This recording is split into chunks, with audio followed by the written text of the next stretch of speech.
I never thought my life would change in a single night. But it did.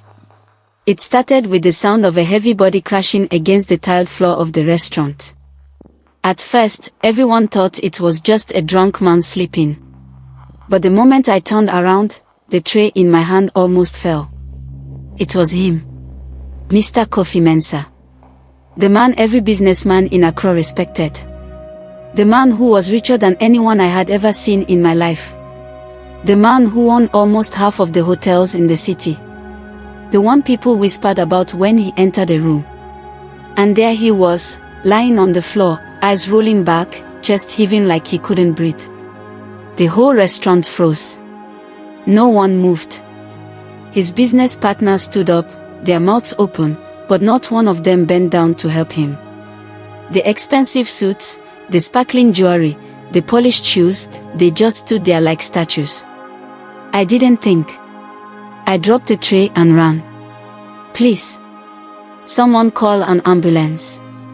I screamed, falling to my knees beside him. But instead of helping me, people just stared. Some even pulled out their phones to record. I pressed my ear close to his mouth. His breathing was shallow. Too shallow. His lips were turning blue. I remembered something my late mother used to tell me, Oma, never wait for someone else to do what you can do now. Lives depend on seconds. So I acted. I tilted his head back and checked his airway. Something was blocking it. A piece of steak, lodged deep in his throat. He's choking. I shouted. He needs help. Still, no one moved. They just whispered among themselves, glancing at me like I was crazy. One man in a blue suit muttered, "Don't touch him, you'll make it worse." I ignored them.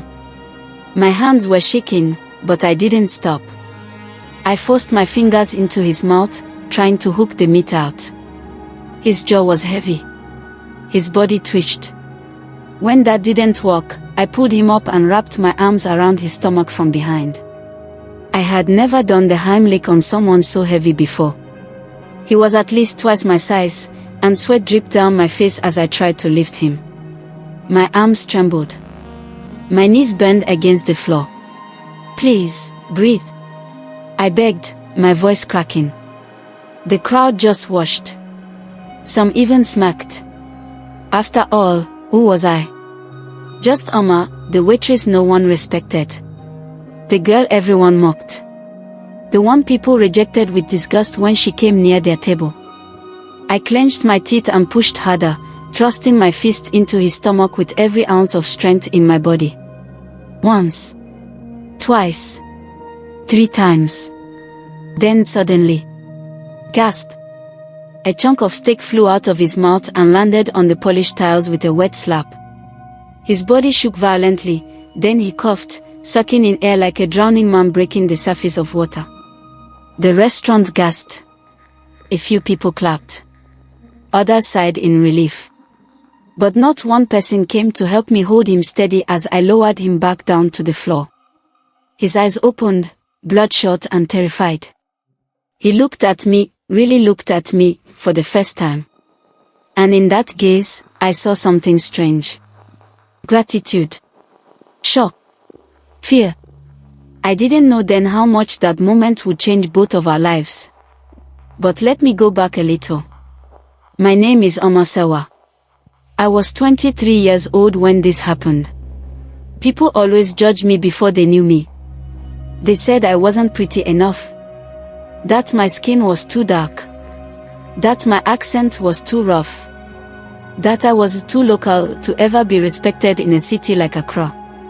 I grew up in a small town with my mother. She worked herself sick selling plantain by the roadside, just to send me to school. When she died, I had no family left.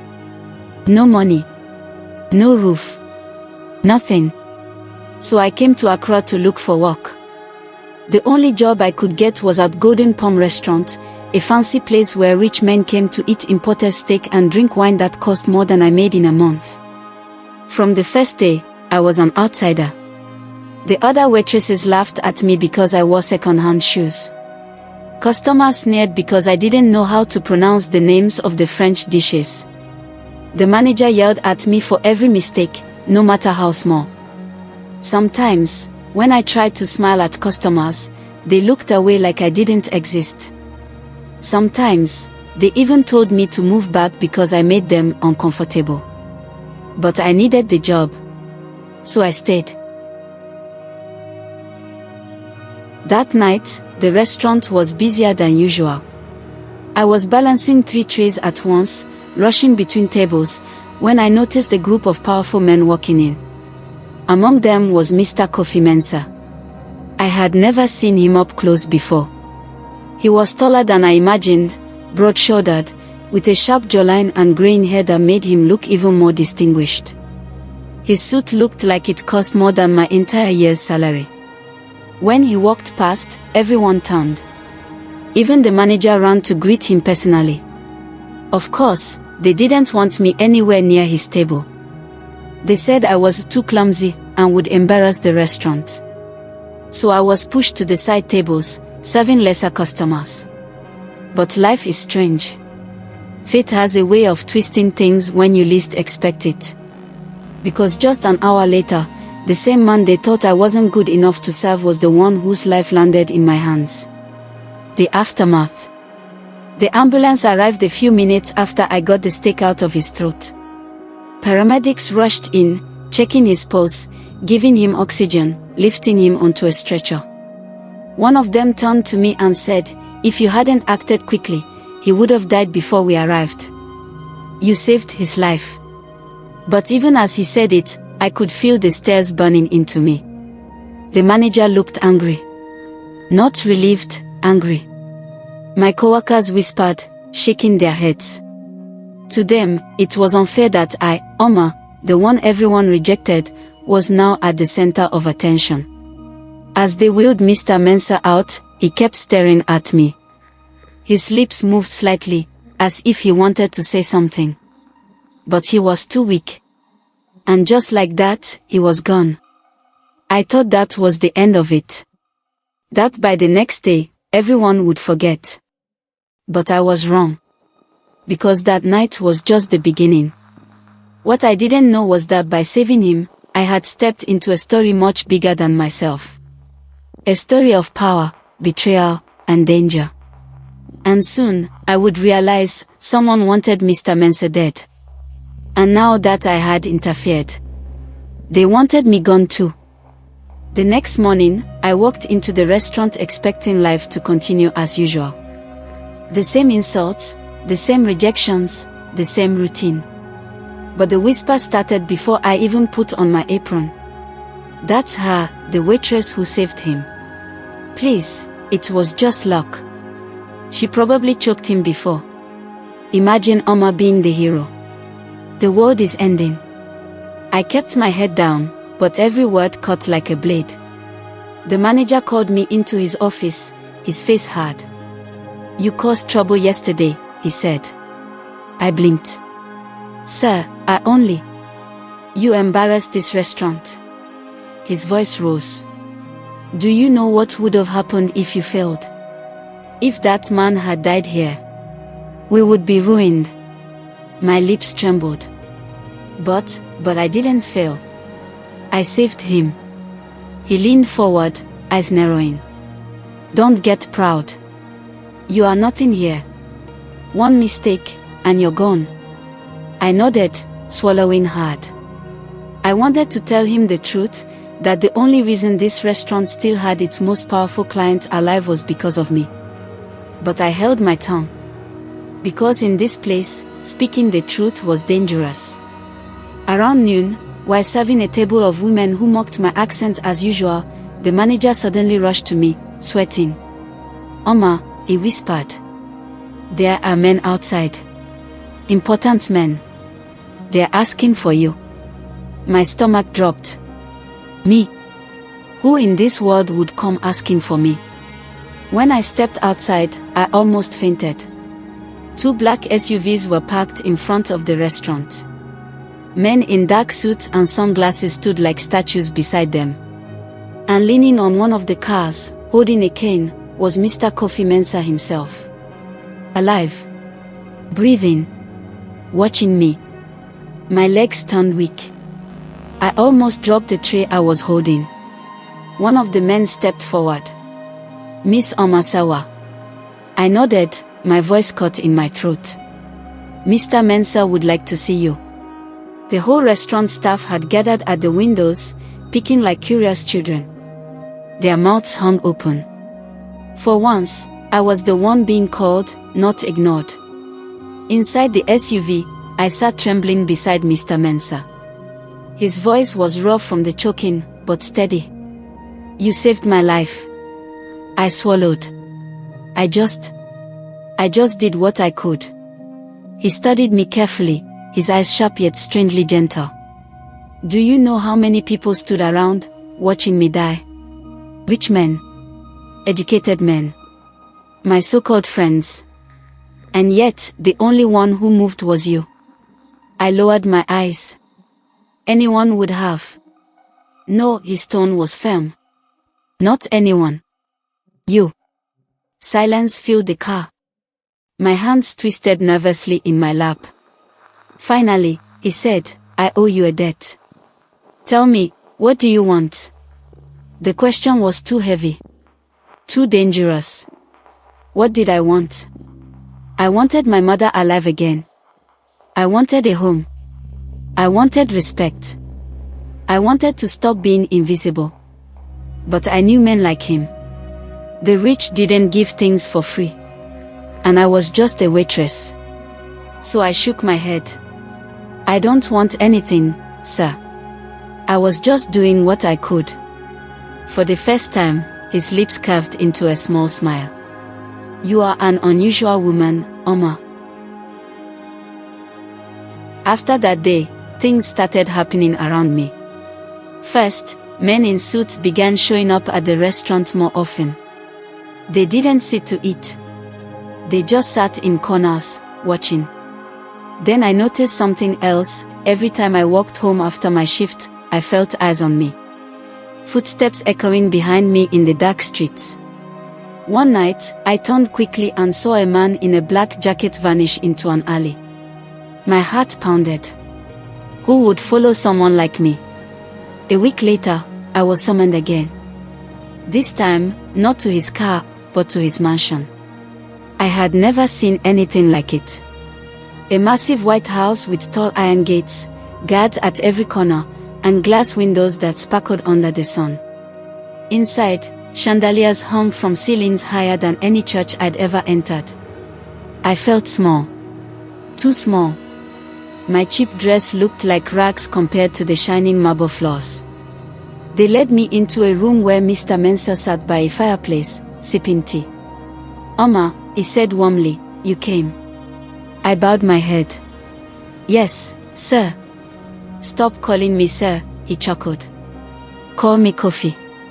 My lips parted in shock. A man like him, asking me to call him by his first name. We talked for hours that day. About my life. My mother. My struggles. I found myself telling him things I had never told anyone before. And he listened. Really listened. Not with fake pity, but with genuine interest. Finally, I dared to ask, why are you being so kind to me? His eyes darkened. Because you remind me of someone I once knew. That was when he told me. When he was young, he too had been rejected. Poor. Mocked. Looked down upon. But one day, a stranger had helped him when no one else would. That single act had changed his path forever. I see that same fire in you, Oma, he said quietly. The courage to move when others stand still. I didn't know what to say. But as he spoke, I noticed something strange. His guards. They were tense, whispering to each other, scanning the windows constantly. Like they expected an attack. And when one of them stepped out to take a call, I heard fragments of his voice, low, urgent, worried. They know, another attempt, must move carefully. I froze. Another attempt. What did that mean? That night, as I walked home, the truth hit me. Mr. Mensah hadn't just collapsed because of choking. No. Someone wanted him dead. And now that I had saved him, I was part of the story. Because whoever had tried to kill him had seen me interfere. And they would not forgive me for that. The proof came 2 nights later. I was closing the restaurant when a coworker, Efwa, hissed at me. Oma, outside. Someone's looking for you. I frowned. Who? She smacked. Some big man. Maybe your new boyfriend. The others laughed cruelly. But when I stepped outside, the street was empty. I started walking home, nerves buzzing. Then suddenly, a shadow moved behind me. A hand grabbed my arm, yanking me into the alley. Before I could scream, a knife gleamed in the darkness. A voice whispered in my ear, cold and sharp. Stay away from Kofi Mensah, or you'll regret it. Then the man vanished into the night. I collapsed against the wall, shaking. And for the first time, I realized, saving his life had put mine in danger. I couldn't sleep that night. The man's voice kept echoing in my head. Stay away from Kofi Mensah, or you'll regret it.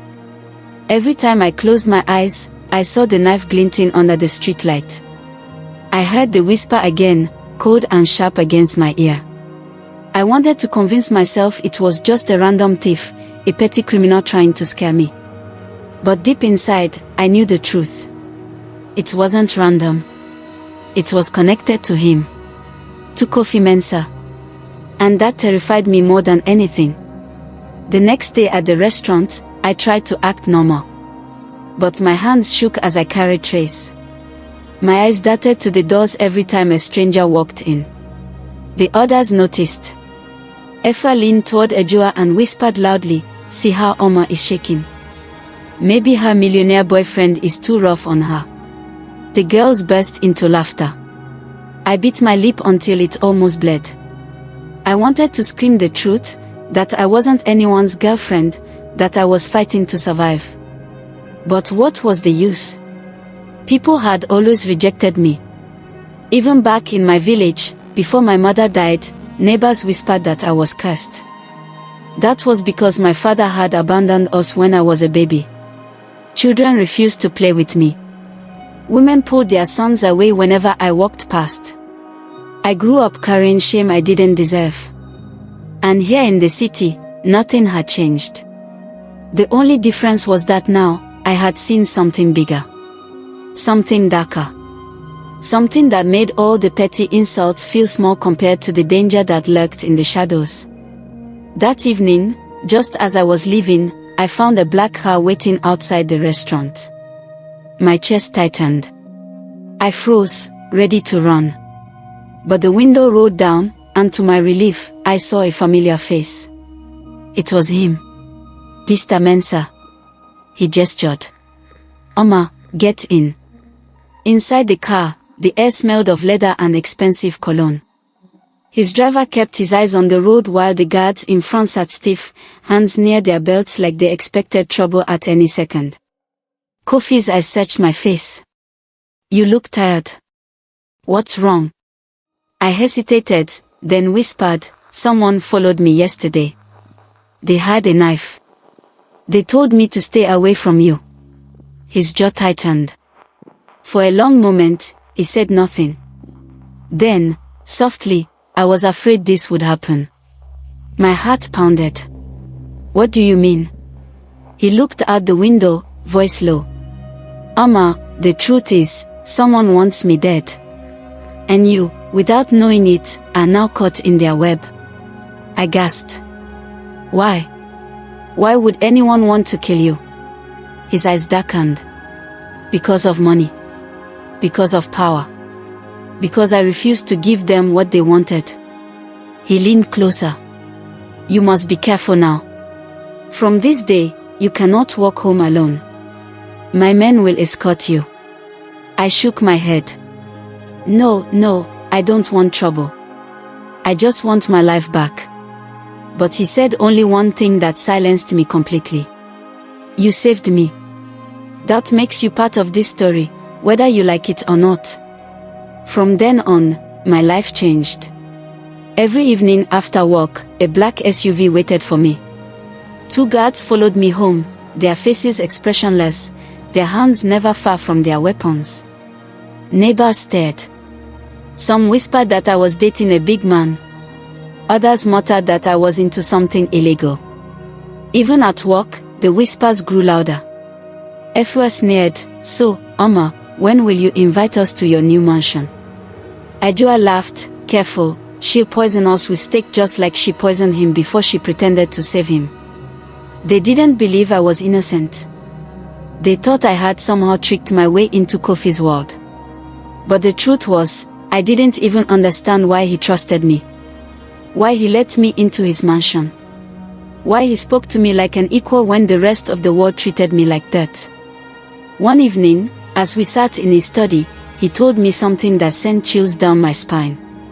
He said, "Oma, do you know why I built all these hotels? Why I fought to rise from the slums to here?" I shook my head. Because power protects. When I was a boy, my mother was beaten in the market by men who wanted to take her store. No one helped her. Not one soul. That day, I swore I would never be weak again. His hands clenched into fists. But power has enemies. And those enemies would rather see me buried than let me keep building.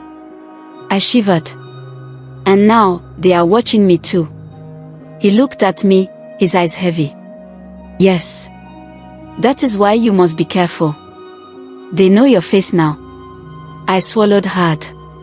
For the first time, I realized how deep I had fallen into a world I never asked to enter. The real terror came days later. It was a Friday night. The restaurant was packed.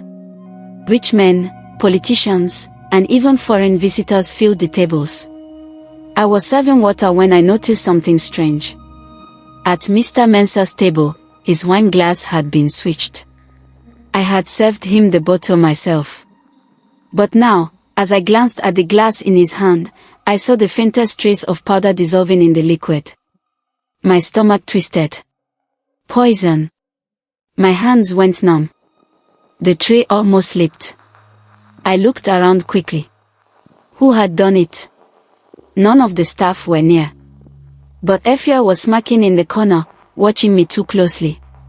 My heart raced. If I shouted now, no one would believe me. They'd say I was trying to ruin the restaurant. But if I stayed quiet, he would drink it. My breath came fast. Then, before I could think, I rushed forward and slapped the glass out of his hand. The restaurant froze. The glass shattered across the floor. Everyone gasped. The manager screamed, "Oma, are you mad? Do you know who you're embarrassing?" But Mr. Mensah looked at me with wide eyes, then at the liquid seeping across the tiles. His face turned grim. He knew. He understood. And at that moment, I realized I had crossed another line. I wasn't just the girl who saved him once. I was the only one standing between him and whoever wanted him gone. That night, after the chaos, his guards confirmed it. The glass had indeed been poisoned. I sat trembling in his car as they drove me home. My body felt heavy, my mind spinning. Who had done it? Was it someone inside the restaurant? One of my coworkers? Or was it someone higher, pulling strings from the shadows? One thing was certain, I was no longer safe anywhere. And neither was he. Days turned into weeks. I saw him more often now, not just at the restaurant. He would call me to his mansion, sit with me in his garden, ask about my dreams, my fears. Sometimes, I caught myself smiling in his presence, forgetting the danger. But then I would remember the knife at my throat, the poison in the glass. The danger was real. And every day, it grew closer. I used to think the worst thing in life was being ignored. But I was wrong. The worst thing is realizing the people standing right beside you, the ones you walk with, laugh with, even trust a little, are secretly sharpening knives behind your back. And I was about to learn that lesson in the harshest way.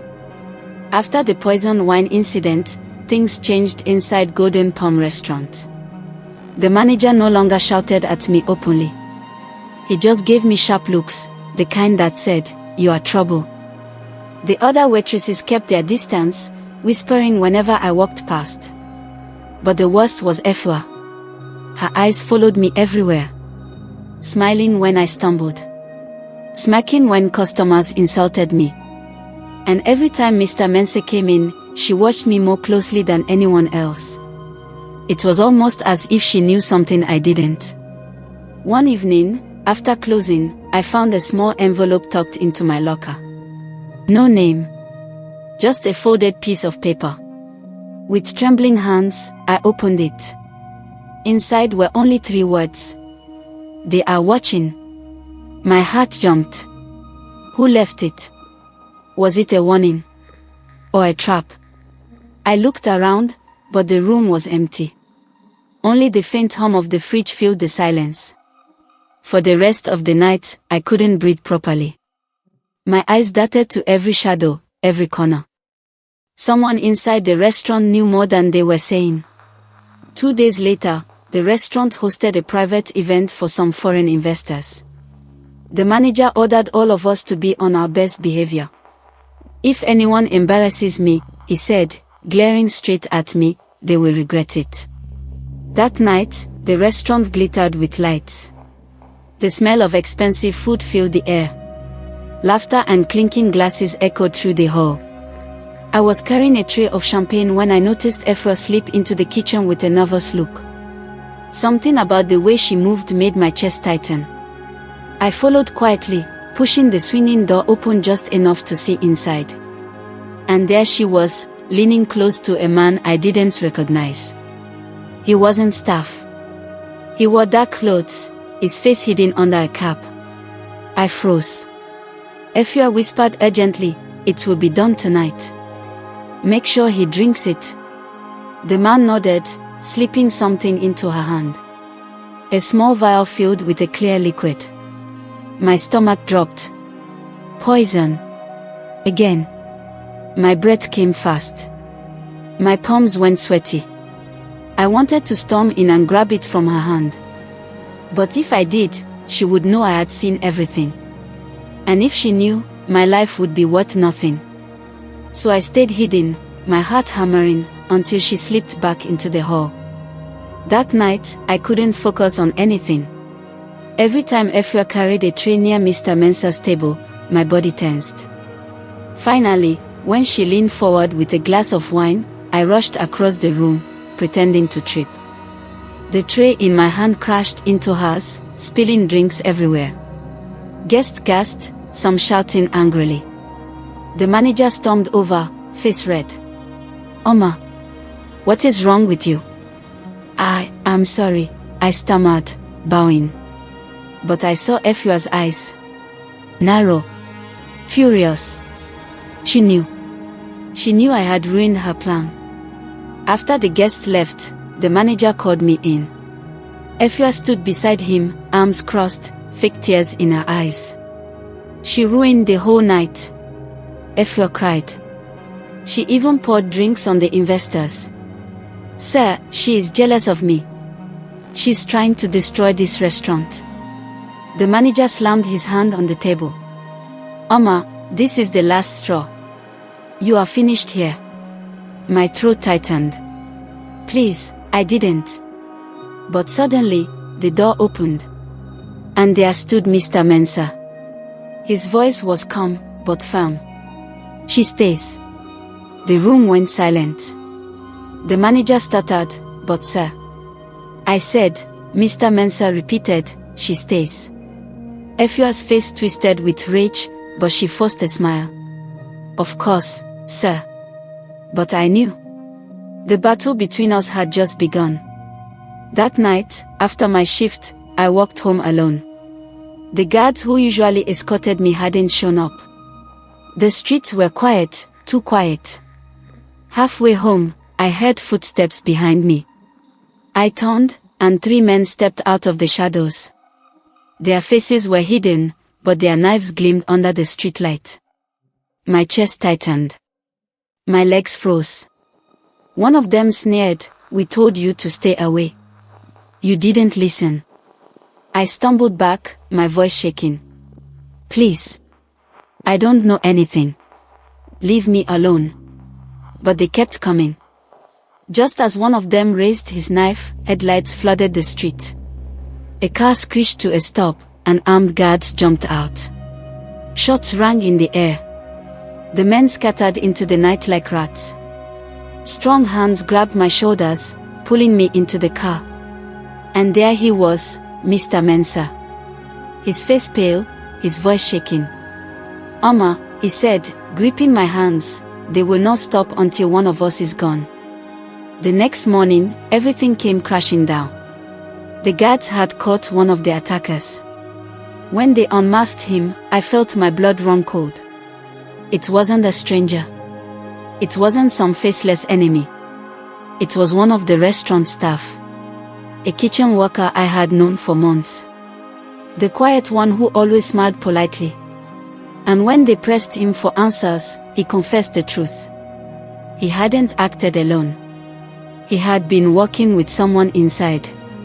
Someone I already suspected. Efua. That night, I sat in my small room, my hands buried in my face. Why me? Why did I save him that day in the restaurant? If I had just walked away, ignored him like everyone else, I would still be invisible. Safe. But now, I was in the middle of a war I didn't understand. I was a waitress. Poor. Powerless. Yet somehow, I had become the one person standing between a millionaire and death. And I didn't know how much longer I could survive it. I always thought choices were simple. Yes or no. Right or wrong. Stay or leave. But life doesn't work like that. Sometimes the choices you face are between 2 kinds of fire, and no matter which way you turn, you get burned. And that was the choice standing in front of me now. The captured kitchen worker was held in one of Mr. Mensah's warehouses. I didn't want to go. I didn't want to hear his voice, or see his eyes. But curiosity dragged me there like a chain. The man sat tied to a chair, sweat dripping down his forehead. His lips trembled, but when he saw me, he sneered. "You should have stayed out of this, Oma." I froze. Why? Why me? What did I do to you? He chuckled darkly. "It's not about you. You're nothing. Just a waitress who doesn't know her place. But you got in the way." My stomach turned. In the way of what? His eyes flickered toward Mr. Mensah. Then he whispered something I'll never forget. It was always someone close to him. The word spun in my head like broken glass. Someone close to him. I thought of Efua. Of her smacks. Of the vial in her hand. But a small voice in me whispered, what if it's not just her? That night, I couldn't sleep. I tossed on my thin mattress, replaying everything. The wine. The knives. The shadows. And then, it hit me. Efua wasn't the only one who had access to Mr. Mensah. The manager. The same man who shouted at me every day. The man who looked more terrified of losing his job than of losing his soul. He stood closer to Mr. Mensah than anyone else. He handled the money. The schedules. The meetings. What if Efua wasn't the mastermind? What if she was just a pawn? My blood went cold. The next evening, Mr. Mensah called me into his office at the restaurant. His face was tired, his eyes heavy. Oma, I don't know who to trust anymore.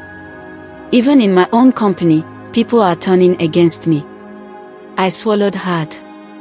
Maybe it's not just Efua. His head snapped up. What do you mean? Before I could answer, the lights flickered. Then, boom. The front door slammed open. A group of masked men stormed in with guns. Customers screamed, waitresses ducked under tables. I froze in shock. But one detail ripped the ground from under me. The men weren't looking for money. They were looking straight at Mr. Mensah. Chaos erupted. Shots fired into the ceiling. People ran. I grabbed Mr. Mensah's arm, pulling him toward the back door, but suddenly, a gun pressed against my temple. I froze. Efua stood there, her hand shaking but steady enough to scare me. Her voice cracked, but her words were like knives. Let him go, Oma. This is bigger than you. My chest tightened. Efua, why? Her lips trembled. Because he deserves it. Do you know how many lives he destroyed to build this empire? Do you know how many people are starving while he eats with gold spoons? Tears welled in her eyes, but her grip on the gun didn't loosen. My brother died because of him. And I swore I would make him pay. My breath caught. This wasn't just greed. It was revenge. And in that moment, the whole story shifted. Before I could speak, the manager rushed in from the side door. Efua, stop, he shouted. You ruin everything. But Efua turned the gun on him. You're the one who ruined everything. You took his money. You made me do this. The room spun. My ears rang. It was true. The manager had been working with her. He was the bridge between her grief and the attackers. He dropped to his knees. Please, Efua, we can still fix this. We can still. Bang! The sound of the shot echoed through the hall. The manager fell, blood pooling under him. Efua's hands shook violently now. Her tears mixed with rage. And in that moment, I realized she wasn't in control anymore. She was broken. Desperate. Dangerous. Mr. Mensah stepped forward, his voice steady but low. Efua, listen to me. Killing me won't bring him back. I give you money, land, anything you want. But this is not the way. Efua's hands trembled harder. Her eyes darted between me, Mr. Mensah, and the gun. And then, she looked at me. You, she whispered. You get to choose. The gun turned from Mr. Mensah to my shaking hands. Take it, Oma. End him yourself. Or I will. My heart stopped. It felt like the whole world was watching me. If I shot him, Efua would let me live. If I didn't, she would pull the trigger herself, and maybe kill us both. And in that moment, I realized this wasn't about Mr. Mensah anymore. It was about me. About the kind of person I was going to be. I had two choices. I slowly stepped forward, tears burning in my eyes. Efua, you don't have to carry this pain alone. I grabbed the gun from her shaking hand and dropped it to the floor. Guards stormed in seconds later, tackling her down. She screamed, her cries echoing in my ears. And as they dragged her away, I saw Mr. Mensah looking at me, not as a waitress, not as a nobody, but as the one person who saved his life when no one else would. But inside, I didn't feel like a hero. I felt like a girl who had seen too much. My hands shook as I held the gun. Efua's voice whispered in my ear, do it, Oma. Do it, and you'll never be poor again. You'll be free. For one terrifying moment, I believed her. I raised the gun, my heart splitting in two, then closed my eyes. A shot rang out. When I opened them, Efua lay on the ground, blood on her chest. It wasn't me. It was Mr. Mensah's guard who fired. But Efua's last look burned into my soul, betrayal. And for the rest of my life, I carried that look like a scar. The restaurant never felt the same again. Some said I was a hero. Some said I was a fool who nearly got herself killed. But at night, when the city grew quiet, I remembered Efua's words. And sometimes, I wondered if I saved a millionaire, or destroyed a girl who only wanted justice. Subscribe for more stories narrated by SoulMotion Stories.